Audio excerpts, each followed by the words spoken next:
We are live. Okay, I would like to call this meeting to order. Today is Tuesday, March 8th, 2022.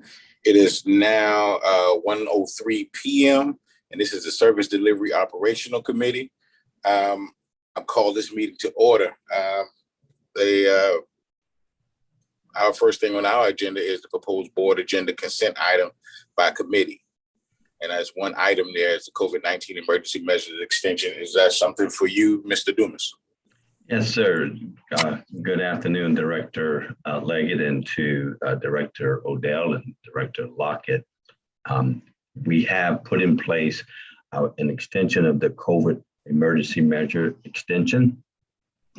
Basically, what we've done is just extended it from March until June of this year, asking for a 30 to 90-day extension.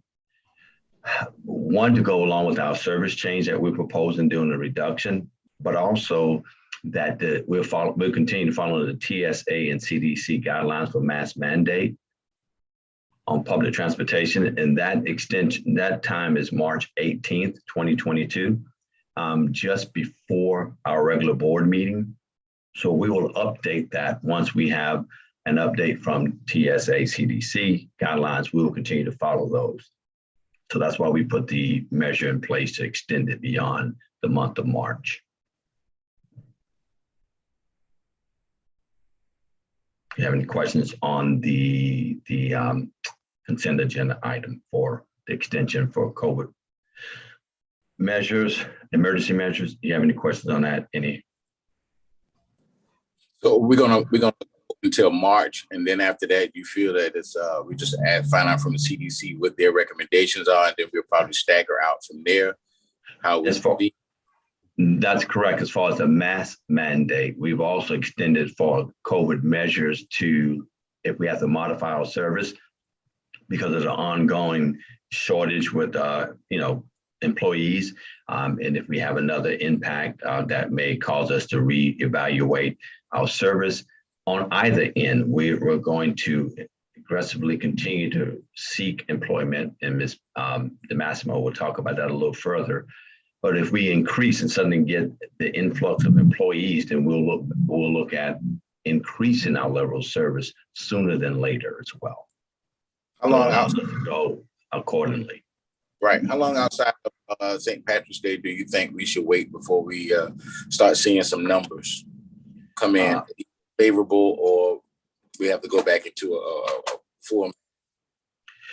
We hope when we start on the 14th next Monday, we will increase our seating capacity, and so we may see the numbers going up. Unless you talk now, let me make sure I'm understanding. You talking about as COVID number or ridership numbers? Yeah, I'm talking about the COVID numbers. Well, the COVID numbers, they're continuing to trend down. So what our concern is more so with our employees who have been continuing to call out for various reasons related to COVID and other issues as well. So we will know better as we continue the weeks go by whether our employees are returning to work. As they return to work and get back into the workforce, then we suddenly look better to go ahead and increase the level of service again. I think the other thing, Mr. Dumas, I would add is I think in one of I don't think it was in last week's snapshot, Director Leggett, but I think in the week before, we had a report where our employee numbers for COVID were also substantially down in addition to overall trends. So I just want to be sure that we called that out. I don't want to quote the number right now because I don't have it right in front of me, but it was a substantial number of decrease in workforce impacts that we were seeing. Thank you. Yeah, and we'll go a little more to that in our presentation on some of those numbers as well. Yes, sir. Anything else from our board agenda consent item? If not, we can go to reports by committee, to committee, excuse me. All right, and at this time we will do a presentation for you. Ms. Dion, if you will bring that up. All right, so in light of our committee, we have created a new format of sharing information, and this is the first month that we're doing it. And this is prior to our board meeting, that report that will take place later in the month.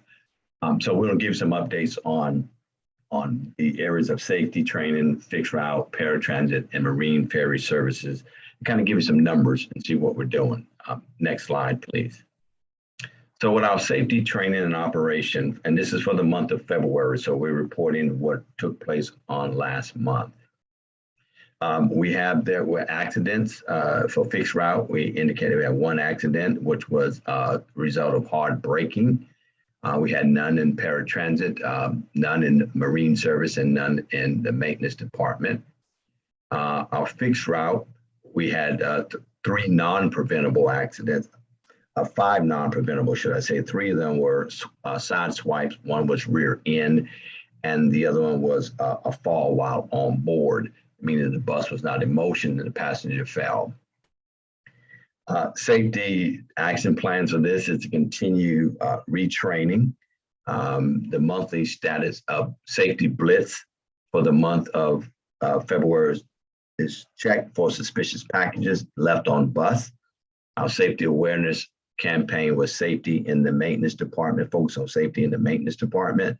And our monthly safety meeting, clever device, electric bus, and quantum Q strength relief. This is where we're doing training with all of our employees on preparing for the electric vehicles when we put those in service. So it's a required training that all staff has to complete. Next slide. Safety training continued with that. We have new hire training classes. In the paratransit division, we had 4 new trainees, and those trainees don't require CDL license. So there are no additional training that's needed for CDL license for those individuals. They did complete their training and they're actually in the workforce, and we're beginning to see the impact in a positive way by adding those 4 additional employees to our service. And that means we're reducing the amount of unscheduled trips, even though we have a way to go, but they certainly are able to help us with that in a positive way. If you would back up to that slide. Okay, thank you. Again, we had new hire fixed training. We also in January had 5 employees added on the fixed route side, and we will be adding more employees to that as well. So we do have some scheduled classes that we will start training on the 14th of this month and the 21st of this month to continue to hire employees. Next slide. Supervisor training, we had no supervisor training for the month of February for our fixed route or paratransit, as well as maintenance training. We had nothing in particular for the month of February. We did have some retraining for safety for 2 for fixed route and 1 for paratransit. We had retraining 3 for fixed route and also 3 in paratransit.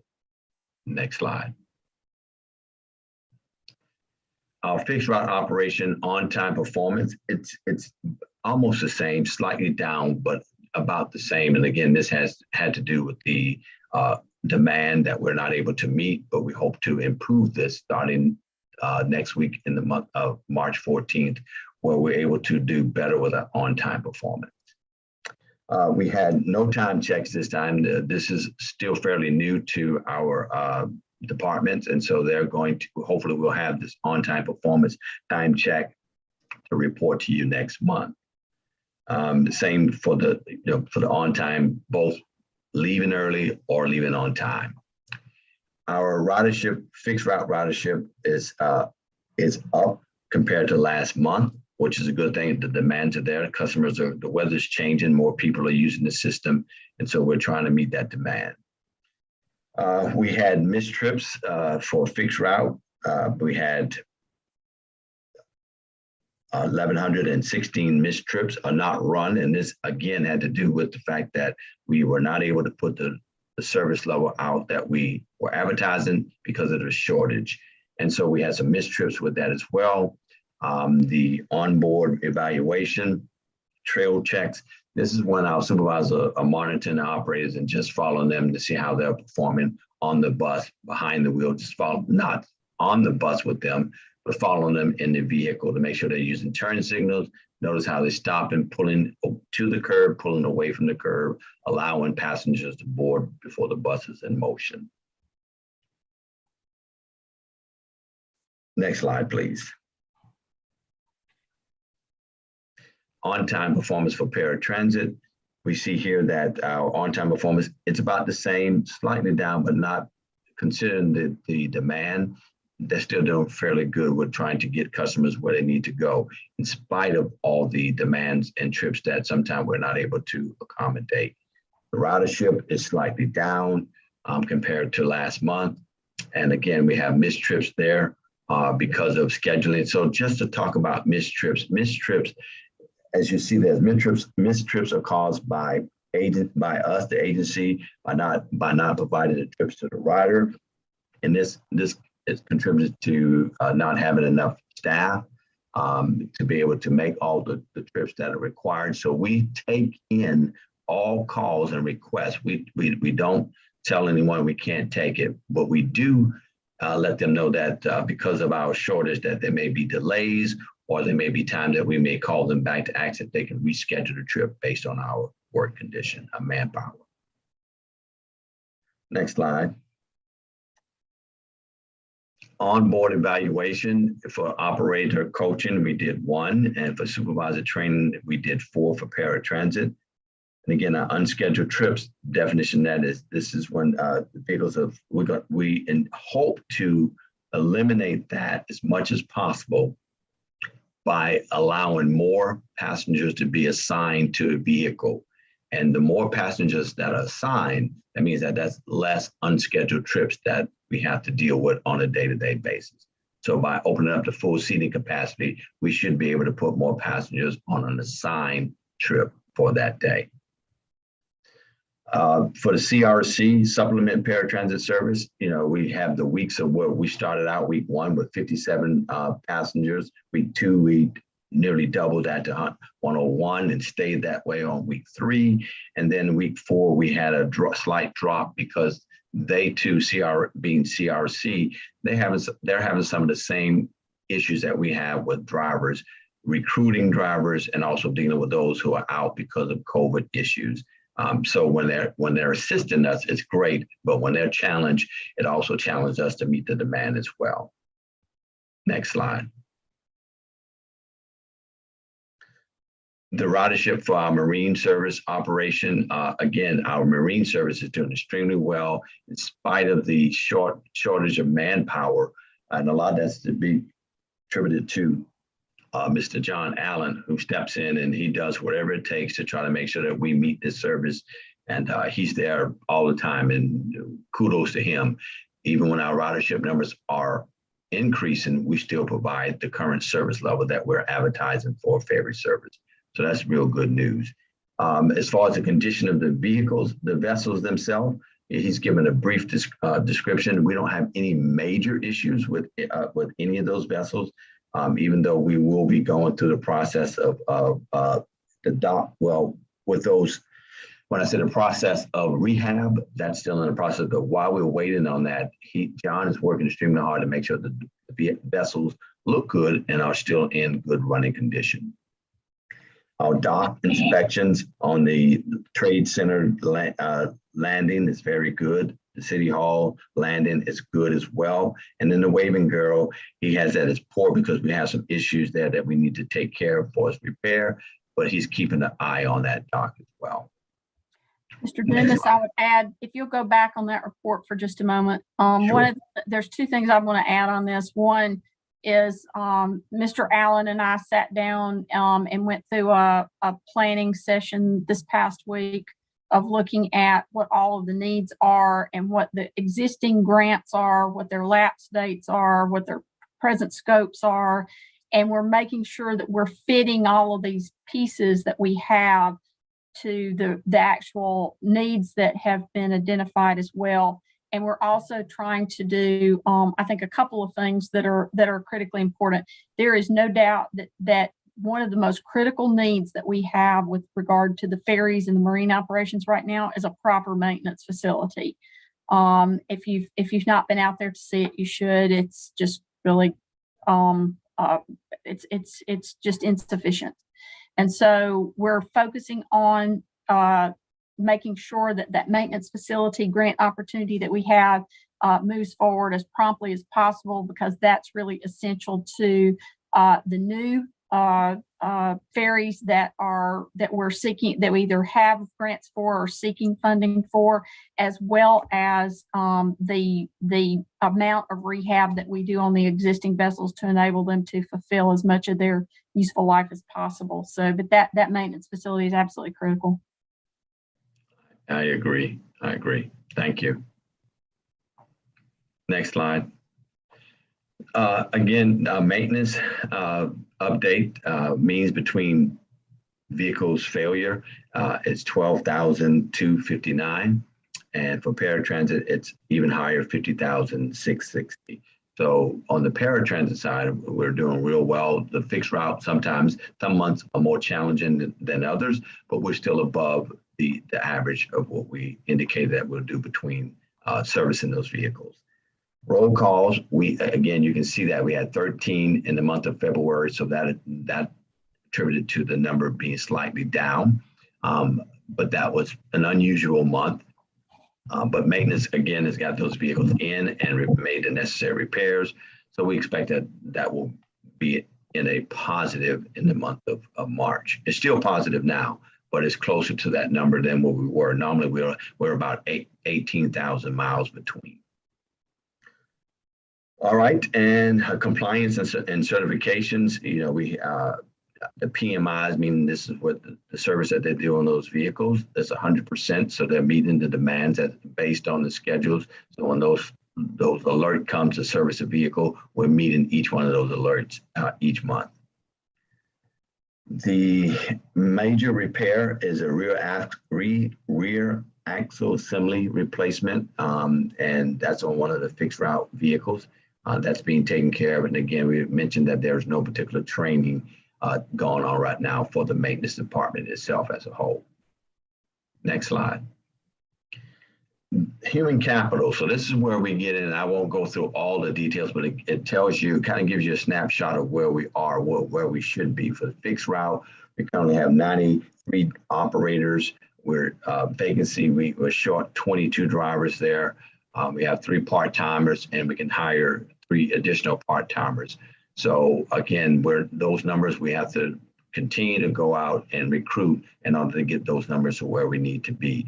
Same thing with the paratransit. We have 27 full-time, and we're short. Now the number has been updated on that. It's more like 28 for paratransit than 20. When I sent the report out, we had a meeting not too long ago with the CEO, and we determined that number was slightly higher. It's close to 28 that we need for paratransit in order to meet the demands. And the rest of it just numbers overall. Staff, administrative department, marine service, we still are short there. Paratransit staff is, you know, pretty much on par with the administrative, but we also were short with the number of drivers that we need. There's a couple things I would add to this report. One, we do have courses coming up for both paratransit drivers and the bus operators in the next couple of weeks in March. Those classes accommodate 6 in each class. In the paratransit class, we've got 5 candidates that will be participating in those classes. So that's knocking down our need there on paratransit. On fixed route, we are still working hard to recruit there. One of the things that we're going to be bringing to you in the board meeting at the next board meeting, and we're discussing it in each of the committee meetings, is an idea that we've come up with. There have been a number of initiatives and so forth to try to enhance the recruitment efforts. And of course, every little bit counts, but we wanted to get a little more creative and build upon the great work that the board has already done in terms of recognizing those who have been with us and who we're trying to bring in now from a competitiveness perspective with those $1,000 bonuses. What we've done is we've identified through cost savings in the budget $24,500 that we're going to propose to the board be budgeted for recruitment bonuses. And what we would do is work with the union because there's no more compelling recruitment than a peer recruiting a peer. So what we want to do is to offer our current drivers the opportunity to help recruit in new talent. And if that new operator stays for 6 months, then the recruiting operator will recognize a $500 recruitment bonus. We want to try this out for 6 months and see what kind of success we can get with that kind of a peer-to-peer recruitment effort backed by our union support. And then also for whoever out of that period of time is the top recruiter during the months of April, May, and June. So when we're first really trying to push this out, whoever is the top recruiter during that period of time, that top recruiter would get an additional $500 bonus. So it would be $500 recruitment bonuses for any driver that brings in a new operator who stays with us for 6 months. At that 6-month anniversary, they would be the recruiter would be recognized with a bonus.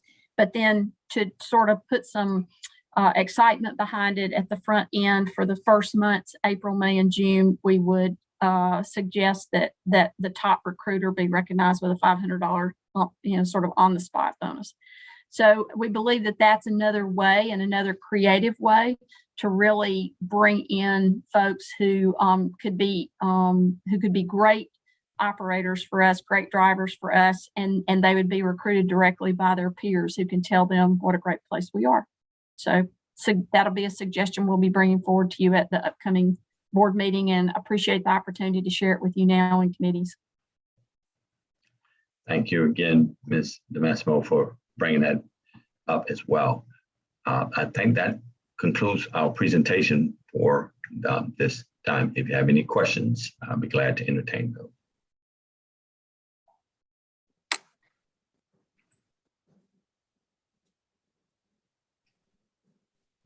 No questions, Mr. Dumas. All right, sir. I'll turn it back in your hand, Chairman. Okay. Recommendations from committees. We have one item there, future monthly report items for committee.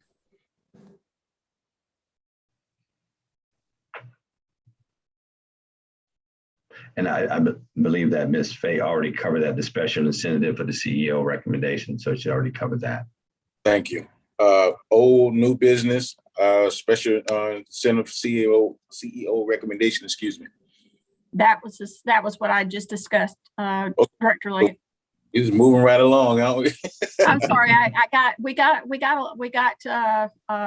we were excited to bring that one forward, I guess, because we think it's going to be a really effective strategy, and we're going to try it for 6 months and see, we hope, with your support.